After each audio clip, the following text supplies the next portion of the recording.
কোনো একদিন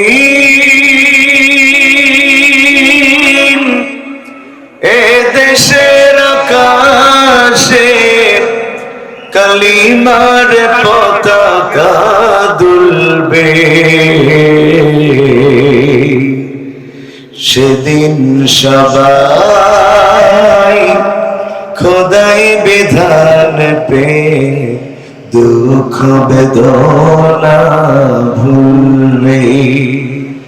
কোন একদিন সেদিন আর রবে না হাহাকার, অন্যায় জুলুম অবিচার, সেদিন আর রবে না হাহাকার, অন্যায় জুলুম অবিচার,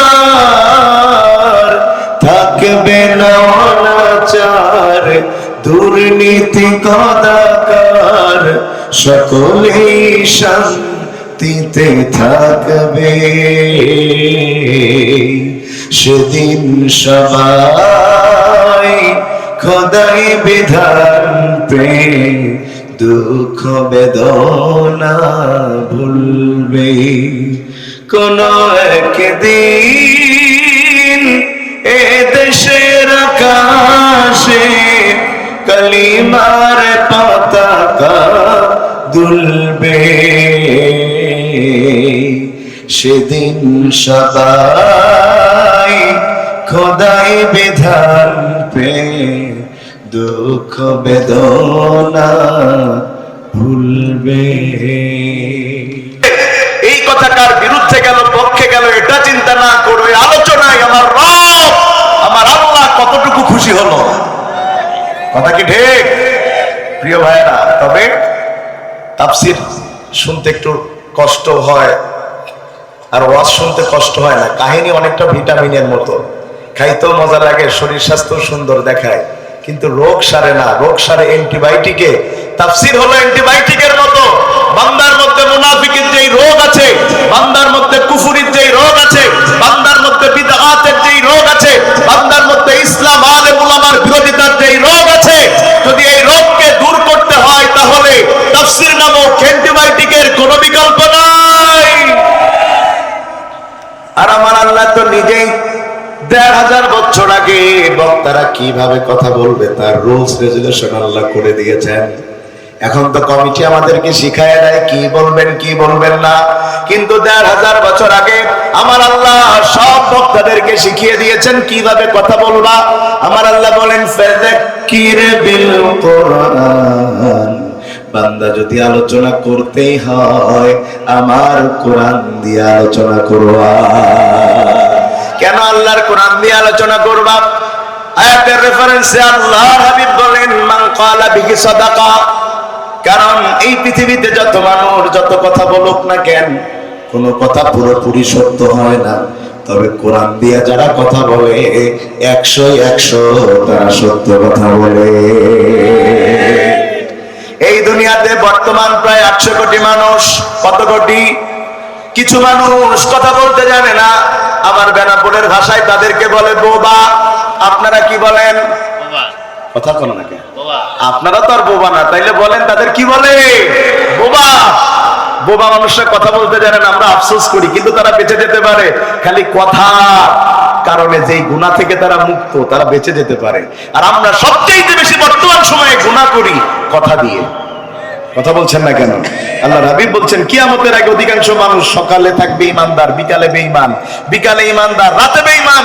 যতটা না কর্মের দ্বারা তার চাইতে বেশি হচ্ছে কথার দ্বারা। মানুষ এমন এমন কথা বলবে সে যে বেঈমান হয়ে যাচ্ছে, মানুষ সেটা টেরও পাবে না। আবার আমার আল্লাহ মুমিন হবার যেই বৈশিষ্ট্য দিয়েছেন তার মধ্যে ২ নম্বর বৈশিষ্ট্য আমার আল্লাহ বলেন ওয়াল্লাযীনা হুম আনিল লাগবি মুরিদুন। এই দুনিয়াতে মুমিন হবে তারা অনর্থক বাজে কথাবার্তা থেকে নিজেকে বাঁচায় রাখবে যারা। খুব মন দিয়া বুঝেন, এ আল্লাহর বান্দারা, যারা কথা বলতে জানে না তাদেরকে আমরা বোবা বলি। আবার এই সমাজে কিছু মানুষ আছে যারা কথা বলতে জানে তারপরেও বোবা, কথা বলে না। কারণ তারা শুধু বোবা নয়, রাসূলের ভাষাই হলো তারা বোবা শয়তান। চাকরি চলে যেতে পারে, দাওয়াত কমে যেতে পারে, এই জন্য কত মানুষ মুনাফিকি করে চলেছে বিগত বছরগুলো। হক কথা বন্ধ করে দিয়েছে, মসজিদ গুলাতে বলে নাই। আইনুদ্দিন আল আজাদ কি সুন্দর করে তাদের সম্পর্কে বলেন, কি হবে আলেম হয়ে ইমাম সেজে মসজিদেতে, যদি পারো সত্য কথা উচ্চ স্বরে না বলিতে। কি হবে আলেম হয়ে ইমাম সেজে মসজিদেতে, যদি পারো সত্য কথা উচ্চ স্বরে না বলিতে। চাকরির ভয় করো যদি ছেড়ে দাও ওই না গদি, চাকরির ভয় করো যদি ছেড়ে দাও ওই না গদি। কি হবে ধোঁকা দিয়ে আল্লাহকে, কি হবে বেঁচে থেকে অযথা বিদ্যা শিখে, যদি না করতে পারি শোষণবিহীন সমাজটাকে।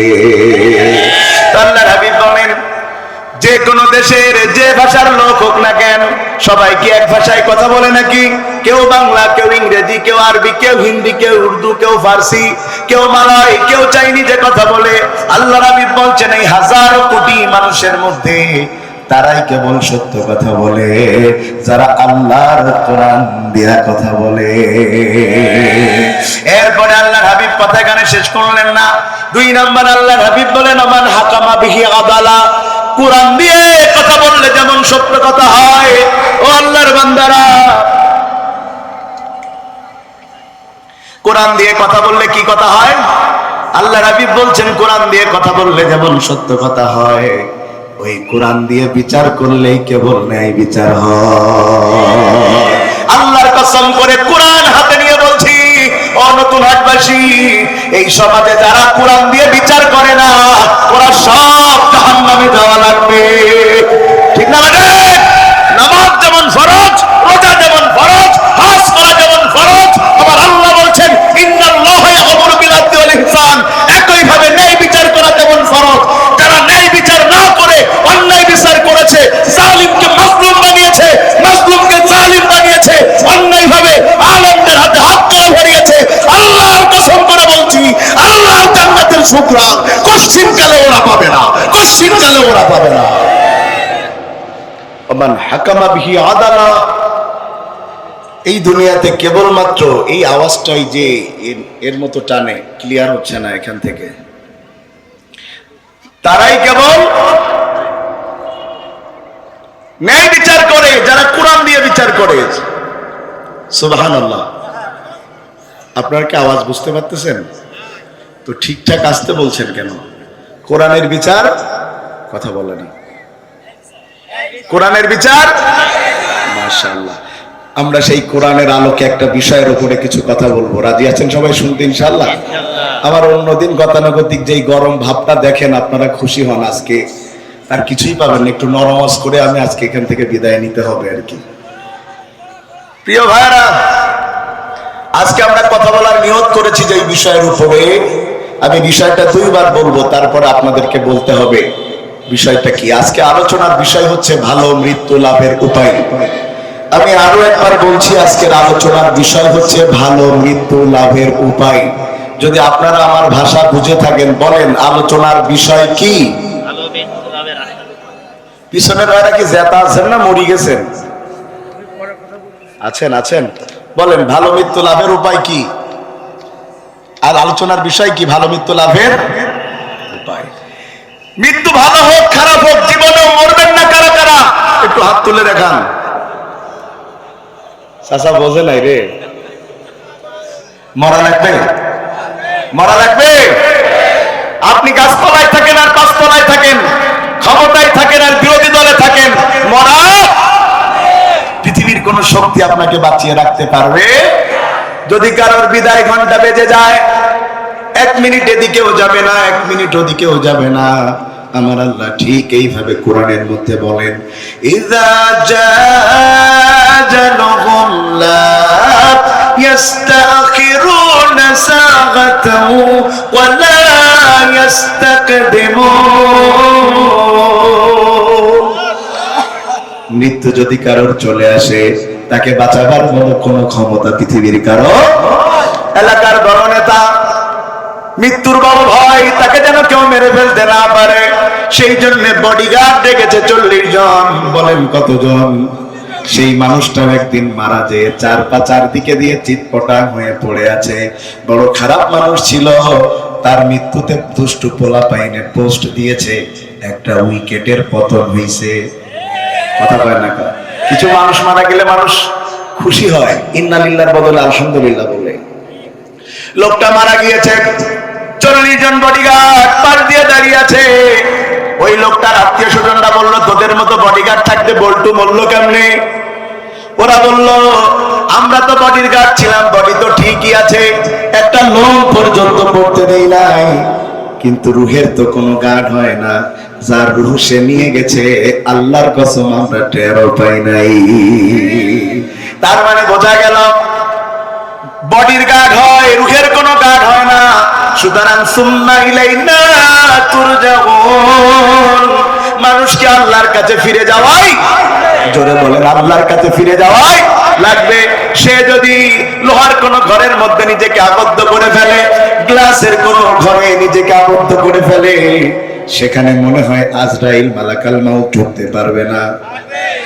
পারবে? পারবে? আকাশ দিয়ে প্লেন যায়, যশোর এয়ারপোর্ট দিয়ে আওয়াজ আপনারা শুনতে পান না মাঝে মধ্যে?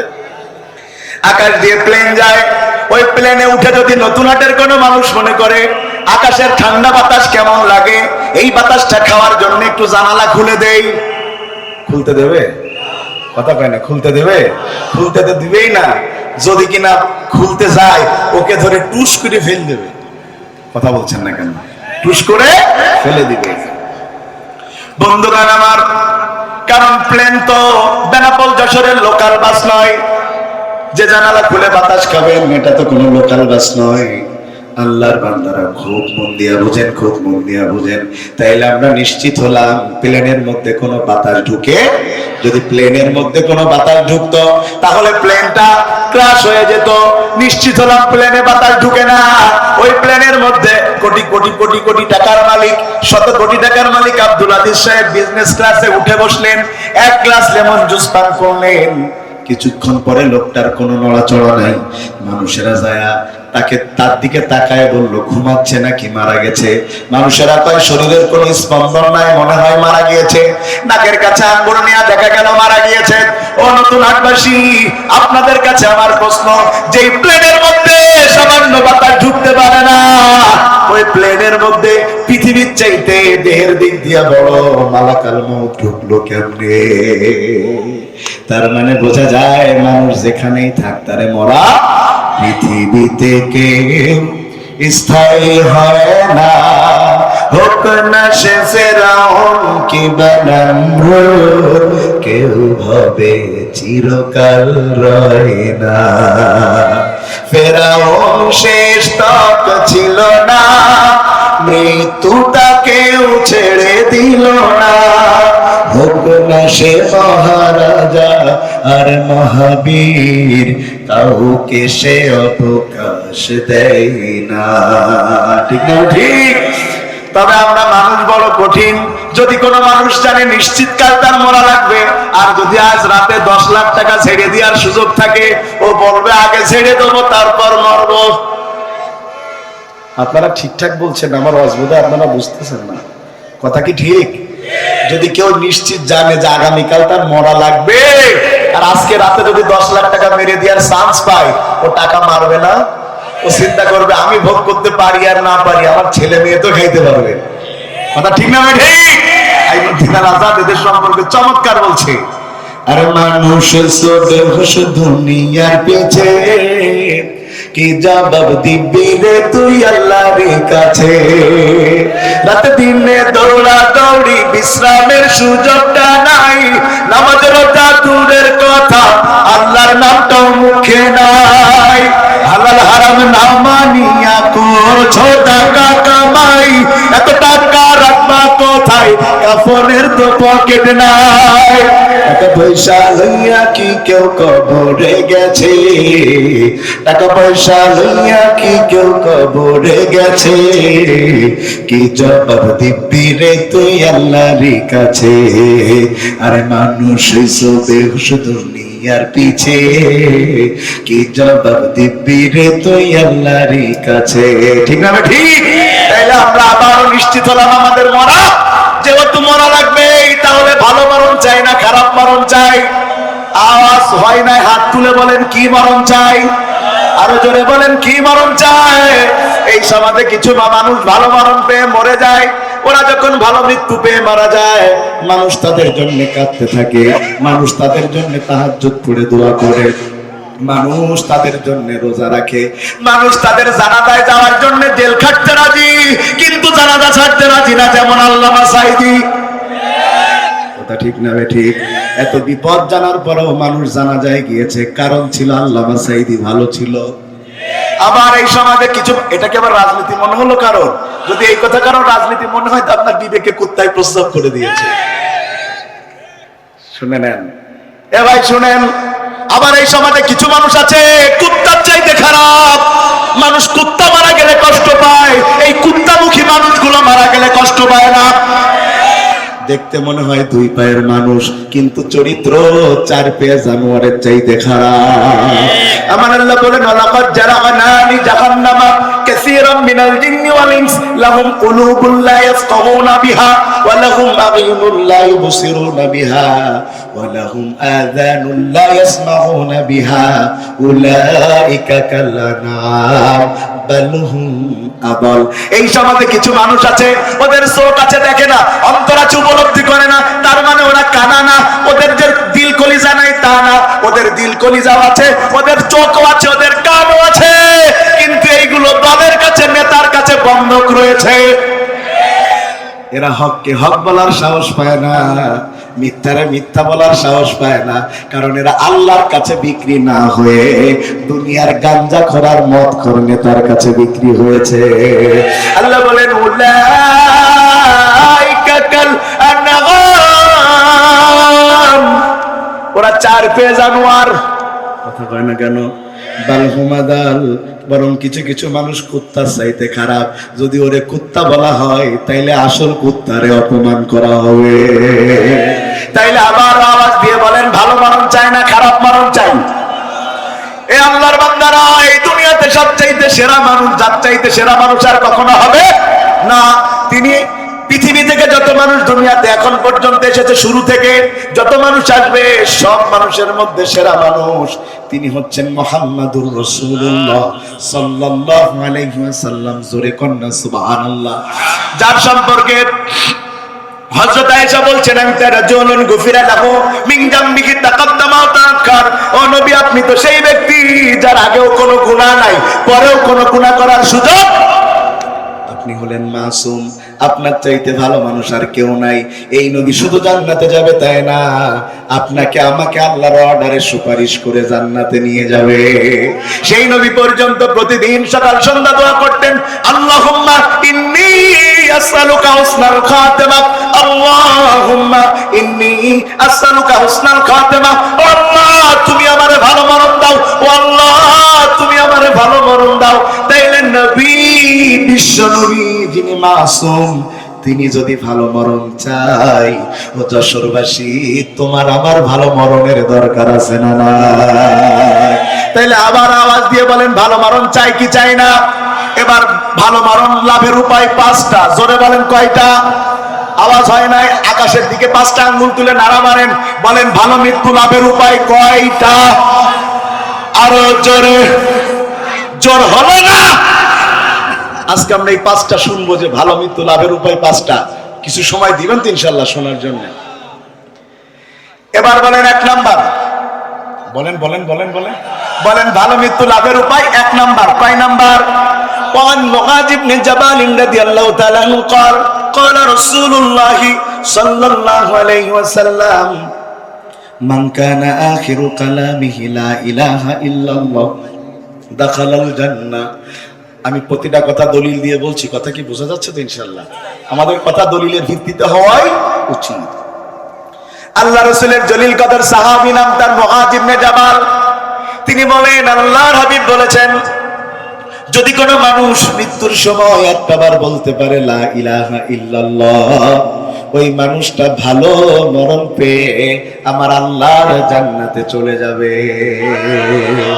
এবার সুবহানাল্লাহ জোরে বলেছে, কারণ এত অল্প আমলে যদি জান্নাত পাওয়া যায়, কথা কয় না। মরার সময় আমার এলাকায় বলে কুইতে কুইতে। আপনারা কি বলেন? কথা কয় না কা? কি বলেন? যে খাইতে পাইতেছে না, জোর করে খাচ্ছে কুইতে কুইতে। কথা ঠিক। পায়খানা হচ্ছে না, জোর করে কোত মারে। কি বলেন আপনারা? আছে না কোষ্ঠকাঠিন্য রোগ অনেকের আছে না, কোত মারে। ভাইরা আমার, অনেকে মনে করছেন জীবনে আকাম কুকাম, চোর বাটপারি রাহাজানি টেন্ডারবাজি চাঁদাবাজি মানুষ খুন গুম হত্যা ধর্ষণ যা ইচ্ছা করব, আর হুজুরের হাদিস অনুযায়ী মরার সময় একটা বার বলবো লা ইলাহা ইল্লাল্লাহ, সোজা আল্লাহর জান্নাতে চলে যাব। সাতক্ষীরার ভাষায় বলে দেই, অতরা গুড় আইছের না। তাইলে হাদিসের ব্যাখ্যা কি? আমার পুরো ওয়াজ বোঝেন আর না বুঝেন, এখন 30 সেকেন্ডে যে এই কথা বলবো, এটা বুঝলে আজকে ওয়াজের দাবি পূরণ হয়ে যাবে। শুনেন, যারা মনে করছেন মরার সময় কষ্ট করে একটু লা ইলাহা ইল্লাল্লাহ বলে জান্নাতে চলে যাব, তাদেরকে জানায় দেই, যার জীবন ইসলাম দিয়ে চলে না, ও মরার সময় চেষ্টা করলে ওর কালেমা জোটে না। ভাই ওয়াজ কি বোঝা যাচ্ছে নাকি? ভালো করে বুঝেন, যার জীবন ইসলাম দিয়ে চলে না, সে চেষ্টা করলেও তার কালেমা জুটে। যদিও কোনো কারণে জুটে, আমার আল্লাহ কয় ওর কালেমা আল্লাহর দরবারে পৌঁছায় না। আপনারা ফেরাউনের নাম শুনেছেন? ফেরাউনকে চিনেন? চিনেন না? ওরে চেহারায় না চেনেন, নামে তো চেনেন। নামে চিনেন না? এই সাতক্ষীরা শহরে ওয়াজ করতেছি, আবু জেহেলের কাফের হওয়ার বৈশিষ্ট্য বলছি। এক চাচা খেপে গেছে। তো চাচা খেপলেন কেন? আপনি আমারে বলছেন। বললাম, চাচা আপনার নাম কি আবু জেহেল? বলতেছে, তওবা তওবা, না আবু জেহেল আপনার নাম না, তো আপনি খেপলেন কেন? পাশ থেকে আর একজন বলে, চাচার যা চরিত্র, নামে না মিললেও কামে তো মিলে। কথা কয় না। এই সমাজে আবু জেহেল নামে নাই, ফেরাউন নামে কেউ নয়, কিন্তু চরিত্র দেখলে বুঝবেন নামে না মিললেও কামে মেলে। বরং কিছু কিছু ফেরাউন পিছনের ফেরাউনকে হার মানিয়ে দিয়েছে। বন্ধুগণ আমার, ফেরাউন সিদ্ধান্ত নিয়েছে মুসা আলাইহিস সালামকে হত্যা করবে। কাফেররা একটা সিদ্ধান্ত দুনিয়াতে নেয়, আর আমার আল্লাহ একটা সিদ্ধান্ত নেই। বলেন তো কার সিদ্ধান্ত জমিনে বাস্তবায়ন হয়? আমার আল্লাহ বলেন, আমাকে রু আমাকে আল্লাহ, আল্লাহু খায়রুল মাকিরিন। ওরা ষড়যন্ত্র করে, আল্লাহ ষড়যন্ত্রের জবাব দেয়, কারটা বিজয় লাভ করে। ফেরাউন মুসা আলাইহিস সালামকে হত্যা করবে। মুসা আলাইহিস সালাম তার লোকজন নিয়ে রওনা দিয়েছে হিজরতের জন্য রওনা দিয়েছে। লোহিত সাগরের পারে তারা হাজির হয়ে গেছে। এখন নদী পার হবে কেমনে?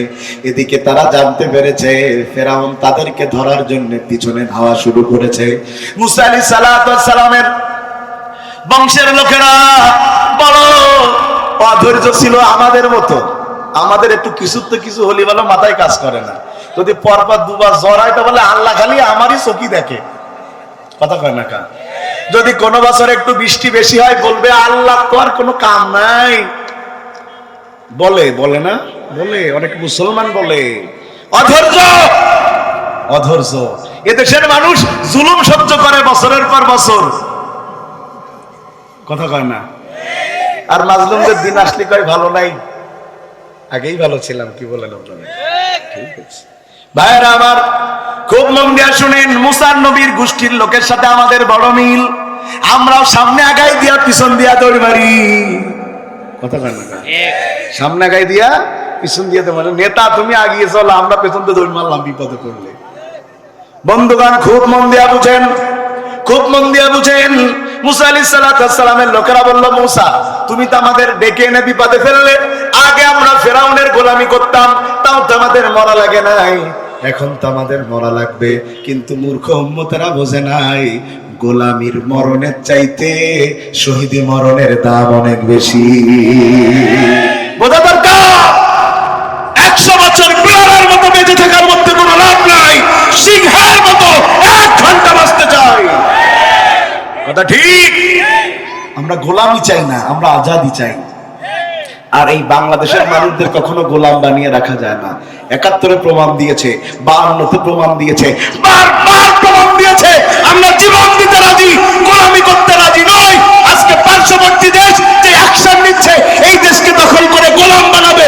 শুনে রাখো, আগে কি করেছো আমি জানি না, এখন যদি বাংলাদেশের দিকে চোখ তুলে তাকাও 18 কোটি জনগণ এক হাতে হাত থেকে দাঁড়িয়ে যাবে, কারণ বাবার ক্ষমতা নেই বাংলাদেশের দিকে চোখ তুলে তাকাতে পারে। কারণ এটা আগের বাংলাদেশ নয়। কষ্ট পাচ্ছেন? মুসা আলাইহিস সালামের লোকেরা বলল, যাই করো তাই করো, নদী পার হওয়ার ব্যবস্থা করো। আল্লাহ কয় চিন্তার দরকার নেই, হাতে লাঠি আছে, আঘাত কর। কাহিনী বলা উদ্দেশ্য না, যেটা বলতে চাচ্ছি এখনই বুঝবেন। আঘাত করলেন, 12টা রাস্তা হয়ে গেল। সুবহানাল্লাহ কয় না?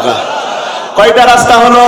12টা রাস্তা হয়ে গিয়েছে। তবে ব্রিজের মতো হয় নাই, বরং সাগরের নিচ দিয়ে রাস্তা হয়েছে, শুকনা হয়ে গেছে। আর পানিগুলা পাহাড়ের মতো হয়ে চারপাশে দাঁড়িয়ে গেছে। মুসা আলাইহিস সালাম তার লোকজন নিয়ে পাহাড়ের মতো পানির 2 পাশ দিয়া পানি, নিচ দিয়ে রাস্তা বের হয়ে গেছে। কিছুক্ষণ পরে ফেরাউন সেখানে হাজির। আয়েশা দেখে অটোমেটিক 12টা রাস্তা হয়ে আছে। ফেরাউনের লোকেরা জিজ্ঞাসা করলো, ও খোদা, রাস্তা কি তুমি আগে বানাই রাখছো? ফেরাউন যদিও বানাই নাই, কিন্তু ফেরাউনের স্বভাব ছিল যা করতো ক্রেডিট নিজের ঘাড়ে নিত। আমি করেছি, আমি করেছি, সব আমি। তো কি হয়েছে? কয় আমি বানাইছি। তাইলে ভয় কেন? চলেন নেমে পড়েছে। কিছুক্ষণ পরে যখন পানি উতলা পাতলা চারিদিক থেকে পড়েছে, ফেরাউন এখন একবার সুবানি খায়, আর ফেরাউন একবার মরার কথা বুঝতে পেরেছে, নিশ্চিত মরা লাগবে। ফেরাউন যখন নিশ্চিত হয়ে গেছে আমার মৃত্যু আজকে এখানেই, তখন ফেরাউন কি বলেছে? আমার আল্লাহ বলেন, হাত্তা ইযা আদরাকাহুল গরক ক্বালা আমানতু আন্নাহু লা ইলাহা ইল্লাল্লাযী আমানাত বিহি বানু ইসরাঈল ওয়া আনা মিনাল মুসলিমিন। ফেরাউন তখন বলতেছে, আল্লাহ, আমি তোমার পরে ঈমান আনলাম, আমি সেই আল্লাহর পরে ঈমান আনলাম যে আল্লাহর পরে বনি ইসরাঈলরা ঈমান এনেছে, আর আমি একজন মুসলমান। কত বড় ফেরাউন! সারা বছর হুজুর পিটায় কয় আমি মুসলমান। ফেরাউন তো 1-2 দিন হুজুর পিটায়নি। এক মুসা আলাইহিস সালামের জন্ম ঠেকানোর জন্য 25,000 পুত্র সন্তানকে হত্যা করেছে। তারপরেও সে বলে মুসলমান। যুগে যুগে ফেরাউনের চরিত্রের যারা হুজুর পিটায়াও মুসলমান দাবি করে তারা। বন্ধুগণ আমার, ফেরাউন যখন এই কথা বলেছে, আমার আল্লাহ কয়, এখন কেন? এখন যে তুমি বেকা হয়ে সোজা হয়ে গেছো, আর কিছু করার নাই। যখন নিশ্চিত বুঝতে পেরেছো, তখন বলতেছো আমি ঈমান আনলাম। অথচ আমি আল্লাহ তাআলা বলে দিচ্ছি তোমার চরিত্র কেমন ছিল। ওয়াকাদ আসাইতা ক্বাবলু ওয়া কুনতা মিনাল মুফসিদিন। অথচ তুমি তো নিজেরে মুসলমান দাবি করছো, তুমি এমন চরিত্রের, তুমি কোরআনও পড়ো, আলেমও মারো। তুমি এই সমাজের মধ্যে যত সন্ত্রাসবাদ, যত জঙ্গিবাদ, সব তোমার বানানো। আল্লাহ কয়, এমন মানুষ মুসলমান হতে পারে না যে সকাল শুরু করে কোরআন দিয়া আর রাতের বেলা সেল ভরে ফেলে আলেমদের ফাঁসি দিয়া। ভালো করে বুঝেন আল্লাহর বান্দারা। তাইলে আমরা বুঝলাম এই দুনিয়াতে কেবলমাত্র তারাই মৃত্যুর সময় লা ইলাহা ইল্লাল্লাহ বলে মরতে পারবে যাদের জীবন ইসলাম দিয়া চলবে। কথা কোন ঠিক না বেঠিক? এই অঞ্চলে জানাজা হয় কি হয় না? জানাজার সালাত কয় তাকবীরে? কথা কয় না কা? কিছু দোয়া দুরূদ পড়া লাগে তো নাকি? অধিকাংশ তো পড়ে না, মুখ বন্ধ করে একতে দেয় তো ভেজাল ইমাম। পারে না তো পড়বে কি? ওটা আপনি মারা গেলেও যারা চালাবে ওরাও তো আরো পারবে না। কথা কয় না কা? তা চতুর্থ তাকবীর আমরা একটা দোয়া পড়ি, দেখেন তো মিলে কিনা। আল্লাহুম্মা গফিরলি হাইয়িনা ওয়া মাইয়িতিনা ওয়া শাহিদিনা ওয়া গায়বিনা ওয়া সগীরিনা ওয়া কাবীরিনা ওয়া যাকারিনা ওয়া উনসানা। আল্লাহুম্মা মান আহইয়াইতাহু মিন্না ফাআহইহি আলাল ইসলাম ওয়া মান তাওয়াফাইতাহু মিন্না ফাতাওয়াফাহু আলাল ঈমান। অর্থ তো বুঝেন নাই, দোয়ায় অনেকে পারে না, তো অর্থ পারবে কি? অনেকে দোয়া জানে, অর্থ জানে, অনেকে হুজুরও তো জানে না। শামিন হামজা ভাই হজ করলেন, যে এক হুজুর নাকি 24 বছর ধরে ইমামতি করে আর একই দোয়া করে, রব্বি হাবলি মিনাস সলিহিন। এক যুবকের একটু মনে কিউরিসিটি জাগলো যে একই দোয়া হুজুর করে, অর্থটা কি? হুজুরটা জিজ্ঞাসা, হুজুর কয় আমি তো খালি দোয়া জানি, অর্থ জানি না। ও বেটা চলে গেছে থানার ইমামের কাছে, যায় কয় এই দোয়াটা আমার হুজুর করে, কি অর্থ? হুজুর কয় যে আমার নেক সন্তান দান করো আল্লাহ। সে আবার আগের হুজুরের কাছে রিটার্ন এসে বলে, হুজুর আপনার ছেলে মেয়ে কটা? কয় 14টা। কয় দোয়া না বুঝে, দোয়া যদি আরো 24 বছর চলে আরো 14টা হয়ে যাবে। ফুটবল টিম একটা আপনার বাড়িতেই হয়ে যাবে, বাড়িতে আর বাইরে তার কোনো প্লেয়ার লাগবে না। কি বলেন আপনারা? তাহলে অর্থ কি বোঝা লাগবে? কি বলি আমরা শেষের অংশে? আল্লাহুম্মা মান আহইয়াইতাহু মিন্না ফাহিহি আলাল ইসলাম। ও আল্লাহ, যদি আমাদের বাঁচায় রাখো তাইলে আমাদেরকে ইসলামের উপরে বাঁচায় রাখো, আর যদি মরণ আমাদেরকে দিবা অবশ্যই তাহলে ঈমানের উপরে মরণ দিও। তাইলে বোঝা গেল জীবন যদি ইসলাম দিয়ে না চলে, মরার সময় কালেমা জুটে। এবার বলেন ইসলাম মানা লাগবে? এরা আওয়াজ হয় না, জোরে বলেন লাগবে। ইসলাম মানবেন 133, ইসলাম মানবেন 100। এরা আওয়াজ কানে আসে না, জোরে বলেন 100, আরো জোরে বলেন 100, 100, 100। আপনি আমল করতে পারেন নাই ভিন্ন কথা, কিন্তু ইসলামের কোন বিধান নিয়ে আপনি প্রশ্ন তুলতে পারবেন। যেমন আপনি জিহাদ করতে পারেন নাই ভিন্ন কথা, কিন্তু জিহাদকে যদি আপনি জঙ্গিবাদ বলেন, আল্লাহর কসম আপনারে বেঈমান হয়ে মরা লাগবে।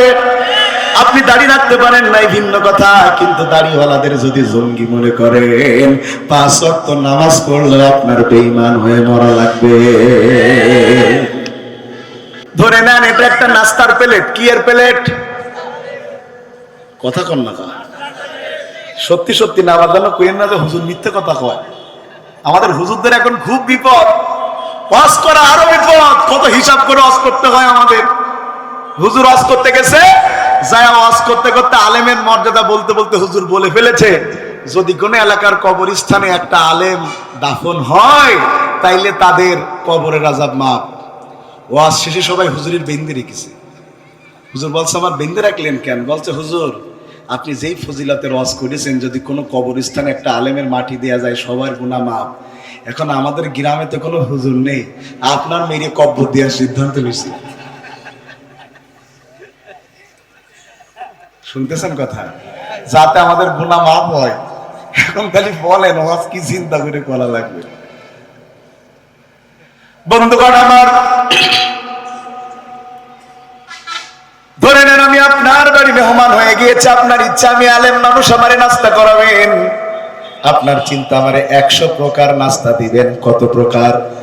আপনি 100 প্রকার নাস্তা ম্যানেজ করতে পারলেন না, 99টা ম্যানেজ করার পরে আর কোনোভাবে আর 100 নম্বর আইটেম খুঁজেই পাচ্ছেন না, কিন্তু আপনার সব কত রকম খাওয়াবেন।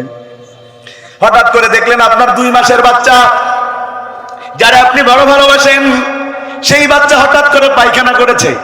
আপনি চিন্তা করলেন আমি আমার ছেলেরে তো কম ভালোবাসি না, কোটি টাকা দিলেও তো ছেলেরে বিক্রি করব, তাইলে আমার ছেলেরও দাম আছে, ছেলের পায়খানারও। 100 টাকা পায়খানা নিয়ে 100 নম্বর জায়গায় বসাই দিছে। আমি যাওয়ার পরে কই হুজুর আহলান সাহলান মারহাবান, আসেন আসেন হুজুর নাস্তা খান। আমি নাস্তার দিকে তাকায়া দেখি ওই কর্নারে একটু পায়খানা। আমি আর ছুঁয়ে দেখি না, লোকটা আমারে বারবার কয় হুজুর খান না কেন? আমি কইলাম আমি যে খাবো, ওই কর্নারে কেন পায়খানা দিয়েছো? সে এবার আমারে কয় হুজুর 100টার মধ্যে একটা পায়খানা, 99টা তো ভালো, তাহলে বাকি 99টা খান। আমি বললাম যে প্লেটে পায়খানা থাকে, বাকি 99টা নাস্তারও মর্যাদা নষ্ট হয়ে যায়। কোন জ্ঞানবান রুচিসম্মত মানুষ পায়খানার প্লেটের নাস্তা গ্রহণ করতে পারে? আপনি আল্লাহর দরবারে যাবেন, আমলের প্লেট সাজিয়েছেন নামাজ রোজা হজ যাকাত, নামাজ রোজা হজ যাকাত তাসবিহ তাহলিল, এমন কোন আমল নাই। 99টা সাজিয়েছেন। 100 নম্বরে আপনি যে আমল নিয়ে উঠেছেন সেটা হলো আপনি আল্লাহর আইন বাদ দিয়া মানুষের আইন বাস্তবায়নের আন্দোলন করেছেন। ইসলামের নেতা বাদ দিয়া গামজাটি নেতা ধরেছেন। এই আল্লাহর আইন বাদ দিয়া মানুষের আইন, মানুষের তৈরি করা আইন মানুষের পায়খানার চাইতে খারাপ। এই আমলকে নিয়ে আল্লাহর দরবারে যাবে যারা, এই পায়খানা নামক আমলের কারণে বাকি 99টা আমল বাতিল হয়ে জান্নাত থেকে জাহান্নামে যাবে তারা। আমার আল্লাহ ঠিক এইভাবে বলেন, ومن يبتغي غير الإسلام دينا فلن يقبل منه وهو في الآخرة من الخاسرين। আমার আল্লাহ বলেন, যদি কোনো মানুষ ইসলামকে বাদ দিয়ে মানুষের তৈরি করা কোনো মতবাদ প্রতিষ্ঠার আন্দোলন করে, এ সমাজে বোধহয় করে না, 80% মানুষ আল্লাহর জমিনে আল্লাহর দিন কায়েম করা বাদ দিয়া দুনিয়ার ক্ষমতার রাজনীতি করে। অথচ মানুষের বোঝা উচিত, মানুষের জানা উচিত নাজাতের একটাই পথ, সেটা হলো আল্লাহর জমিনে আল্লাহর দিন বাস্তবায়নের আন্দোলন। কথা ঠিক, খুব মন দিয়া বুঝেন। ইসলাম ছাড়া অন্যটা মানবে যারা, তাদের কোনো আমল আল্লাহর দরবারে কবুল। এরপরে আল্লাহ বলেন, আলিয়াউমা আকমালতু লাকুম দীনাকুম ওয়া আতমামতু আলাইকুম নি'মাতি ওয়া রাদিতু লাকুমুল ইসলাম দীনা। সুবহানাল্লাহ বলেন। আল্লাহ বলছেন আমি দিনকে পরিপূর্ণ করে দিয়েছি, দিনের মধ্যে কোনো কম নাই। এই কথা বলে এবার আল্লাহ বলছেন, ইয়া আইয়ুহাল্লাযীনা আমানু দুখুলু ফিস সিলমি কাফা। সুতরাং ঈমানদার ইসলামে কম প্রবেশ করলে হবে না, পুরোটাই প্রবেশ করা। তাইলে 1 নম্বর পয়েন্ট আমরা কি জানলাম? 1 নম্বর পয়েন্ট আমরা জানলাম মৃত্যুর সময় যারা লা ইলাহা ইল্লাল্লাহ বলবে তারা আল্লাহর জান্নাতে যাবে। আর লা ইলাহা ইল্লাল্লাহ বলতে পারার শর্ত হচ্ছে জীবন চালাতে হবে ইসলাম দিয়া। ভালো মৃত্যু লাভের উপায় 2 নাম্বার। বলেন কয় নাম্বার? ভালো মৃত্যু লাভের উপায় 2 নাম্বার। এই দুনিয়াতে ভালো মৃত্যু পেয়ে আল্লাহর জান্নাতে যাবে তারা আল্লাহর জমিনে আল্লাহর দিন কায়েমের আন্দোলন করতে যে মৃত্যু বরণ করে কবরে যাবে যারা, শহীদ হয়ে আল্লাহর জান্নাতে প্রবেশ করবে তারা। শহীদ যারা, তাদের ভালো মৃত্যু এমন। আমার আল্লাহ বলেন, শহীদরা শুধু মরে না তাই জান্নাতে যায় না। তার মানে যদি কেউ আল্লাহর রাস্তায় শহীদ হয় বিনা হিসাবে সে আল্লাহর জান্নাতে চলে যায়। জোরে কন্যা সুবহানাল্লাহ। অনেকে মনে করতে পারেন মিছিলের সামনে দাঁড়ালেই বোধহয় আমারে গুলি করে দেবে, সবার আগে আমি মরবো। না, মিছিলের আগে দাঁড়ালেই শহীদ হওয়া যায় না। শহীদ হতে গেলে আল্লাহ তাআলার পক্ষ থেকে কবুলিয়াত লাগে। যারা একটু বুদ্ধিমান তারা মাঝখানে দাঁড়ায়, গুলি হয় সামনে তো করবে না, পেছন তো করবে, মাঝখানে তো আগে করবে না। কথা কয় না কা? তুমি কি মনে করেছো মিছিলে দাঁড়ালেই শহীদ হয়ে যাবা? না। ইসলামের বড় সেনাপতি নাম তার খালেদ বিন ওয়ালিদ, যাকে আল্লাহ সাইফুল্লাহ বলে ডেকেছে, এমন কোন যুদ্ধ নাই যেই যুদ্ধে সে জয়লাভ করে নাই। মানুষটা মারা যাচ্ছে বিছানায়, তখন তার কান্না, চোখ ফেটে পানি বের হচ্ছে। লোকেরা বলল, কাঁদো কেন, কি হয়েছে তোমার? বলে, আমার কি অবস্থা দেখো, প্রত্যেক যুদ্ধে আমি জয়লাভ করেছি, আমার পুরা শরীরে জিহাদের ক্ষত বিক্ষত দাগ, অথচ আমার মরণ হচ্ছে বিছানায়। তার মানে বোঝা যায় ময়দানে গেলেই শহীদ হওয়া যায় না, কবুলিয়াত লাগে কার? আমার আল্লাহ বলেন, হুয়া জাতাবাকুম ওয়া মা জাআলা আলাইকুম ফিদ্দীনি মিন হারাজ। দিনের কাজ করতে গেলে কবুলিয়াত লাগে কার পক্ষ থেকে? যাকে তাকে আল্লাহ শহীদ বানায় না। হেদায়েত বড় কঠিন জিনিস। অনেককে মেরে মেরে আল্লাহর রাস্তায় নামাজে নিয়ে যায় না, আবার অনেককে ফাঁসির মঞ্চে তুলেও আল্লাহর রাস্তা থেকে সরানো যায় না। কারণ একজনের কপালে হেদায়েত আছে আর একজনের কপালে হেদায়েত। এই যে শুরুতে আমি বলেছি, মাই ইয়াহদিহিল্লাহু ফালা মুদিল্লা লাহু ওয়া মাই ইউদ্লিল ফালা হাদিয়া লা। খুব মন দিয়া বুঝেন, আমাদের অঞ্চলে পাট গাছ হয় না? পাট পাট পাট হয়। পাট শাক খান আপনারা? খাইতে তো মজাই লাগে, কি বলেন? যদি পাট শাকের সাথে একটু লেবু চেপে দেওয়া যায় আর শুকনো ঝাল ভেজে নেওয়া যায়, মনে হয় খাইতে আছে রে। বাহ।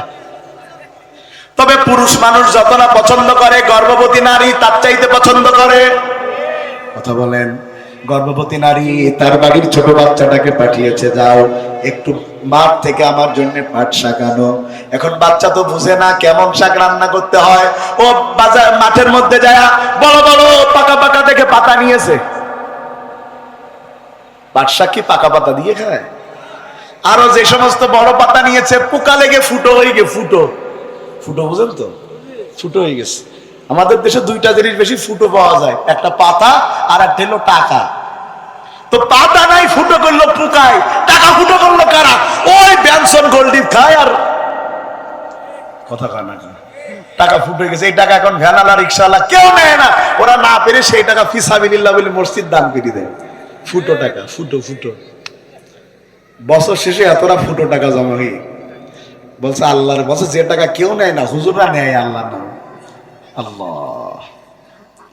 বন্ধুগণ আমার, একটা পাট শাক খেতে গেলে যদি পোকা লাগা পাতা কেন মানুষ না নেয়? আল্লাহ হাজার কোটি মানুষের মধ্য থেকে শহীদ বানাবে, কোন পোকা লাগা মুনাফিককে আল্লাহ শহীদ বানায় না। আল্লাহ শহীদ বানায় তাদের ইমানের পরীক্ষায়, পরীক্ষা দেওয়ার সামর্থ্য আছে যাদের। দুই নম্বরে আমার আল্লাহ বলছেন যারা শহীদ হয় তারা মরে না। সুবহানাল্লাহ বলবেন না? তাহলে মরে না তো তারা কি বেঁচে আছে নাকি? আমাদের দেশের মরা মানুষেরও তো অনেক ক্ষমতা, ক্ষমতা নাই? এদেশের মরা মানুষের অনেক ক্ষমতা, পীর সাহেবদের তো আছেই, আমাদেরও আছে। 12 সালে মরে গেছে।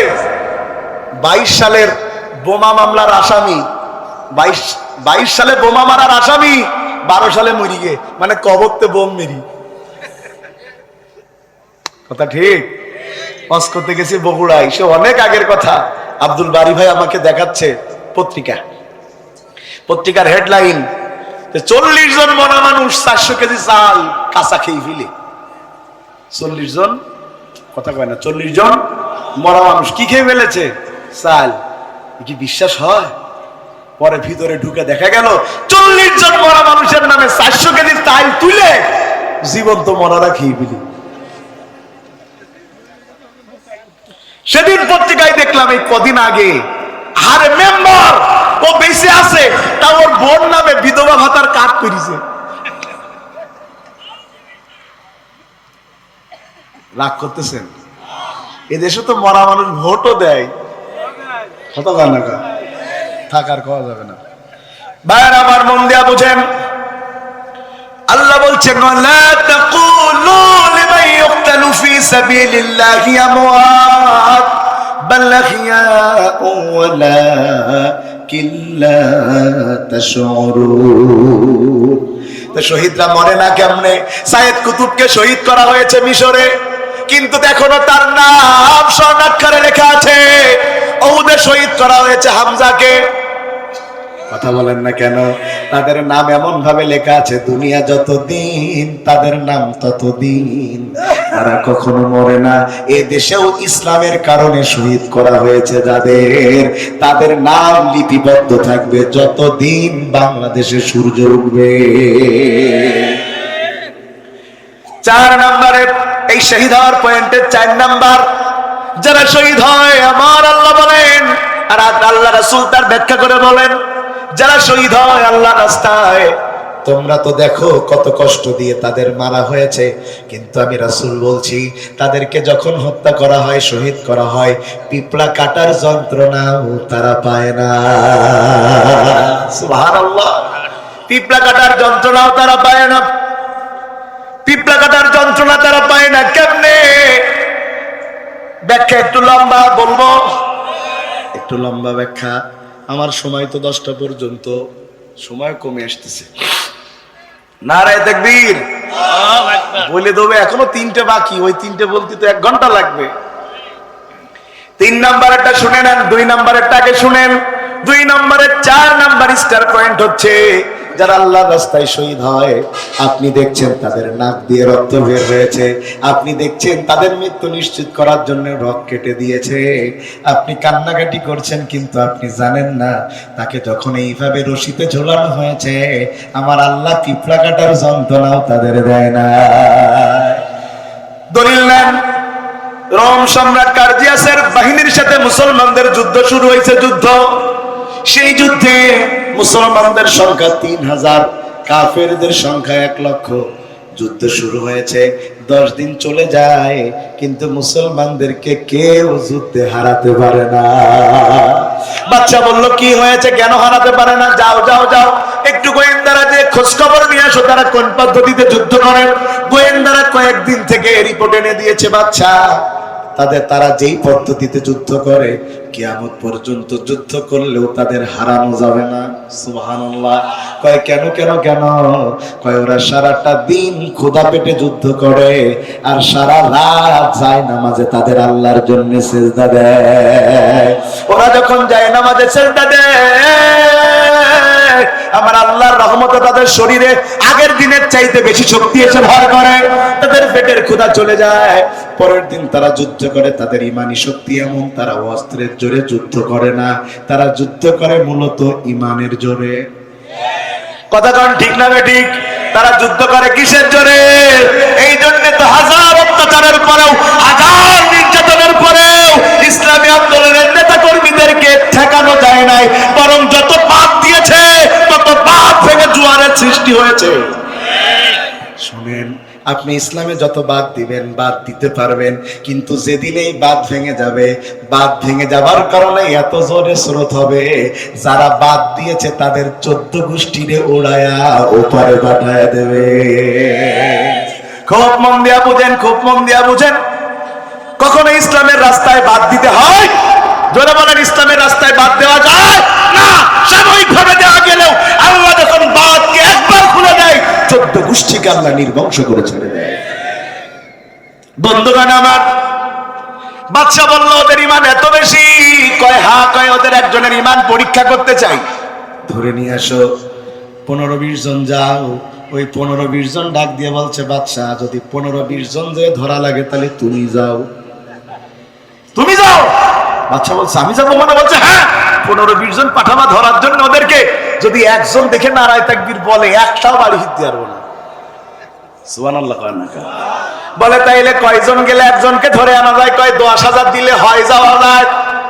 সুবহানাল্লাহ। বলে একটারে যদি ধরতে 10,000 লাগে তাইলে যুদ্ধ করে লাভ কি? কিন্তু বাদশার বড় জিদ উঠেছে, পাইছে না, যা ধরে নিয়ে আয়। ওরা 10,000 লোক রওনা দিয়েছে, কিন্তু সামনের রাস্তা দিয়ে না, ওরা পিছনের রাস্তা দিয়ে রওনা দিয়েছে। যুগে যুগে জালেম যখন হকপন্থীদের সাথে সরাসরি লড়াই করে না পারে, তখন পিছনের রাস্তা দিয়ে ষড়যন্ত্র করে তাদের দমাতে চায়। কথা ঠিক না বেঠিক? সামনের রাস্তা দিয়ে না পারলে পিছনের রাস্তায় এমন এমন অপবাদ দেয়, অপবাদ দিতে দিতে দিতে দিতে দিতে দিতে এক পর্যায়ে মানুষ বলতে থাকে, না দোষ করলি কি ধরিছে, একটু দোষ মনে হয় আছে। এদেশের মানুষের তো কিছু মন থাকে না। শুনেন, জালেম যখন সামনের রাস্তায় আমাদেরকে মোকাবেলা করতে না পারে, তখন পিছনের রাস্তা ধরে। এই জন্যে যারা দুনিয়াতে ইমানদার, তাদের পিছনের চোখও খোলা রাখা লাগে, সামনের চোখও খোলা রাখা লাগে, যাতে তাদেরকে কেউ বেঈমান বানাতে না পারে। ভাইরা আমার, 10,000 লোক যায় হাজির হয়েছে। জঙ্গলের পাশে একটা ক্যাম্প আছে, ওই ক্যাম্পে 301 জন আছে। একজন কমান্ডার, 300 জন তার আন্ডারে। যিনি কমান্ডার তার নাম আব্দুল্লাহ বিন হুযাইফা। যখন এরা পৌঁছায়ছে, ঠিক ওই সময় মাগরিবের আজান হচ্ছে। জোরে কন্যা সুবহানাল্লাহ। মাগরিবের আজান শোনার পর ওরা তো এখনকার মতো তার অনলাইনের যুগ না, যে বাংলাদেশের কারির তেলাওয়াত ইন্দোনেশিয়ার লোক শুনবে, তখন তার অনলাইন ছিল না। অনলাইন ছিল, অনলাইন হয়েও বিপদ, না হয়েও বিপদ। ভাইরা আমার, আজান শেষ হয়ে গেছে, ইকামত হয়ে গেছে, এবার সালাত শুরু হয়েছে। 300 জন মানুষ 3টা লাইনে দাঁড়ায় গেছে। জোরে কন্যা সুবহানাল্লাহ। এত সোজা হয়ে গেছে লাইন, কোনো বেকাচোরা নাই। এত সোজা হয়ে গেছে লাইন, কোনো বেকাচোরা নাই। এবার ইমাম সাহেব দাঁড়িয়েছেন, আব্দুল্লাহ বিন হুযাইফা ইমামের জায়গায়। এর আগে তো রোমের কোন মানুষ কোরআন তেলাওয়াত শুনে, সে এবার নামাজের মধ্যে দাঁড়ায় তেলাওয়াত শুরু করেছে। আপনারাও পড়েন, আলহামদুলিল্লাহি রাব্বিল আলামিন আর রহমানির রহিম মালিকি ইয়াউমিদ্দিন إياك نعبد وإياك نستعين اهدنا الصراط المستقيم صراط الذين أنعمت عليهم غير المغضوب عليهم ولا الضالين